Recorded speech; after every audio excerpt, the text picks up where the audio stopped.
Welcome to the Nightly 5 podcast with Ben O'Shea. More than 2 million low-income households are set to benefit from a major boost to the national minimum wage. Good news, folks. The Fair Work Commission is giving some Aussie workers a pay rise. Are you one of them? Here to answer that is business reporter Adrian Lowe.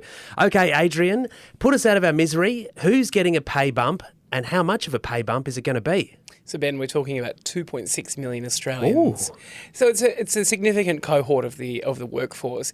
The Fair Work Commission made this decision earlier today, and they also think that there'll be a spillover effect into unionised workforces where you have EBAs who are, sort of in line with what they determine each year anyway.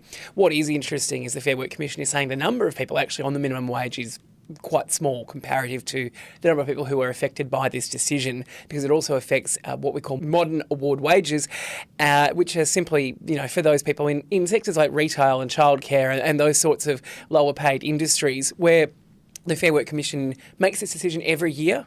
At 3.75% this year, it basically is an increase per hour of less than $1. But realistically, it's about $35 a week on an average 38-hour week. So the minimum wage now is $915.90 a week. That's an increase from $882.80 for last year. The Fair Work Commission has gone through at 3.75%. That's just above the rate of inflation at the moment at 3.6%. There'd been a lot of conjecture between business groups and unions about how much should we put through and what people could afford, what businesses could afford, what the economy could afford.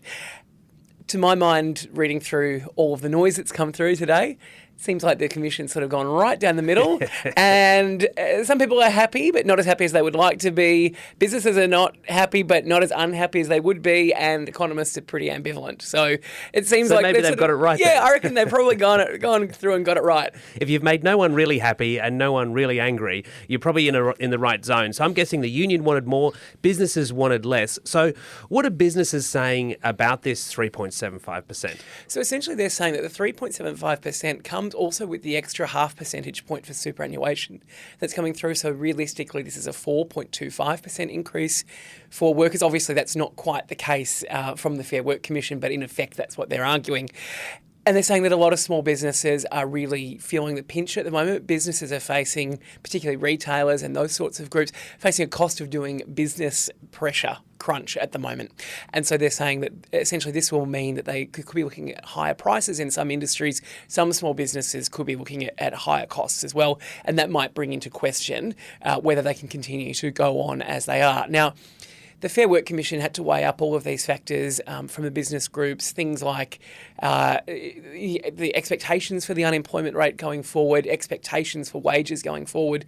So they've sort of kind of gone, well, the expectation is that this is going to be okay. There's also going to be stage 3 tax cuts coming in next month. There's the extra bit of super that's coming in, and that inflation at 3.6% and this pay bump at 3.75 keeps wages sort of just above inflation, and inflation is forecast to fall on Treasury forecasts by the end of this year quite substantially. Yeah, well, let's hope that does happen. And then this little bump will look even sweeter and just help those struggling families just keep their head above water with the weekly grocery bills and putting petrol in the car. Adrian Lowe, business reporter, thank you very much for sharing your insights on the Nightly 5. Anytime.